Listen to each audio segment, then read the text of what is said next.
Hey y'all, it's Anna for Blastburn Radio. We're going to take a look real quick at what we're bringing for PvP in week 6.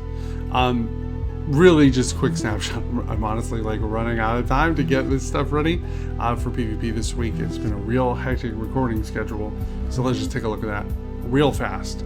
6 of them we're bringing are right here in the team right now. Fame, as always, is coming along. It's still running Charm, Play Rough, Thunderwave, and Return. Rose, as always, is trucking along too. Rose has been too good this series to sideline. All the normal stuff. I gotta figure out where Sludge Wave or Sludge Bomb is so I can get rid of Venom Shock. There are better options. I'm gonna stop being lazy and go figure out where it is. But in addition, Rose knows Dazzling Gleam this week, which is gonna be important because there'll be Durgans running around this week in Tyrantrum and so many Garchomps. Nuit making her singles debut in PvP with Toxic, Seismic Toss, Protect, and Soft Boiled. This is the set that I run for competitive Chansey when I actually play singles on ladder. So not much in this gen, but in Gen 7, this is what I ran a lot. It works real well. Chansey with Eviolite is just disgusting. Not new addition to the team. Fierce can evolve this week. It evolves at 48, so Garchomp has joined the squad. We decided to mix it up this week a little bit because our Garchomp has a special attack up nature, and as such, we decided to leverage that a bit because what we really need is to be able to threaten Skarmory. That has been a problem for us all season. We're going to be able to threaten Skarmory and beat up Florges, because that is a pretty logical switch in to seeing a Chomp on the field. So we taught it Fire Blast, which it can't OHKO that Skarmory, but it can do a crap ton of damage to it. A lot, actually. Which is great. We got Poison Jab to deal with the Fairy switch-ins. Return, always good. As well as the Durgan Claw, which is unfortunately the only physical dragon move that we know right now. We're also sporting a little bit of tech in the background. I've had this Choice Scarf since week 2, week 3. I haven't really had a great Pokemon to put it on because either the things that I had, things like Rose, were largely the fastest things on the field. Samsara is faster than Celeste's Raichu, as an example. Or they're Octillery and they're slow as molasses. So giving it a Choice Scarf doesn't really help it quite so much.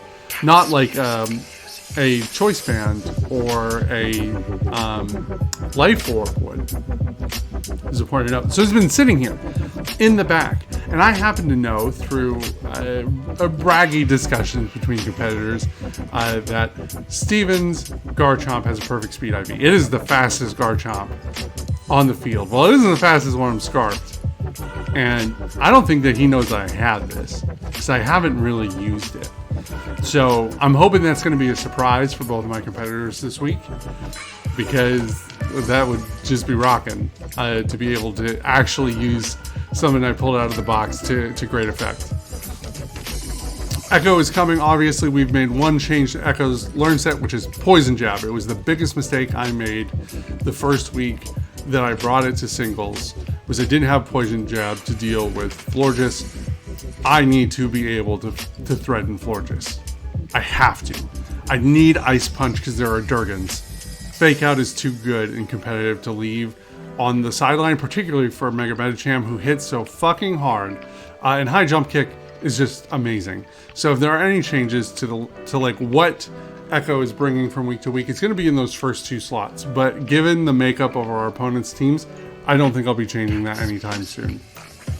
Sargasso, the Octillery, is also coming. It provides a lot of utility in coverage. It knows a lot of stuff and can be used a lot of different ways. Charge Beam can threaten Skarmory, as an example. Surf is neutral against Skarmory. Ice Beam is threatening to the aforementioned Durgans. as well as some plants that might be switching in. Psybeam is good against some fighting types. Chestnut is not coming this week, but we know they're on their teams. It's good to have. I mean, Psybeam isn't the greatest psychic move that you would hope to have at any given time, but it is what it is. I really am hoping that I pick up either some specs or a life orb for Sargasso. I think that would be fantastic.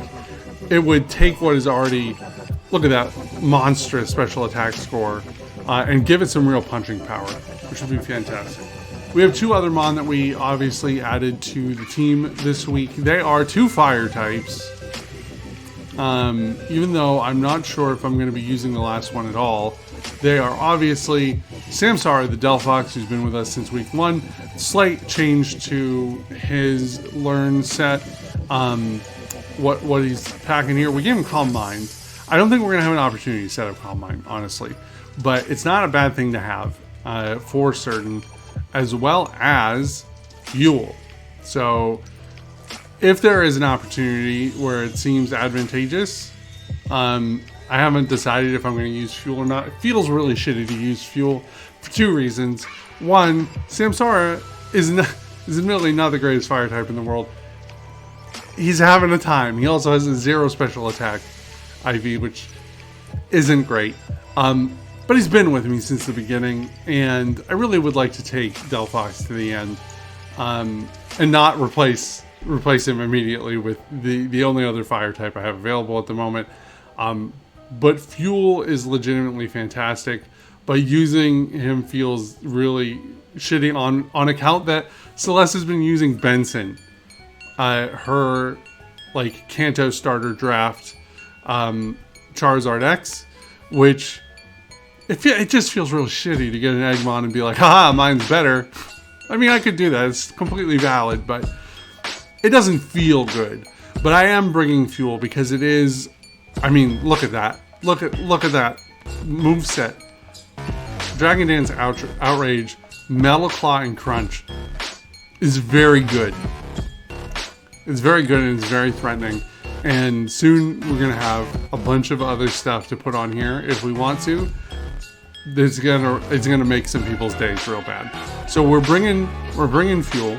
We don't have to bring him with the Mega Stone if we don't want. We could just have him in for the sake of having him in. He's still got a 130 attack stat, which is fantastic, and his speed is 160. He's very fast. He's got Dragon Dance, so there's no reason for us not to bring Fuel. Time will tell if I end up using him. I needed something for this last slot, and it was between Fuel, Midnight, our Drapion, and London, our Hippowdon. But if there's anything that I've coming to realize in the matches here at the end, I need to be more offensive and I need to punch more holes. Like, I can't out-defense Celeste. That's not possible. And I don't have enough defense to stall Steven, which means that I just need to get to punching holes and everything to the best of my ability and pull out some surprises, and hopefully it pays off this week. But that's all I have for you today. I wanted to get this in real quick and make sure that everything was outlined, because we did make some big changes to what people knew today, and we have some surprises for PvP. I want to make sure those little nuggets are tucked away here. So I hope you enjoy whatever the outcome of the PvP matches are. We've had a real rough PvP season, but every week things feel a little better.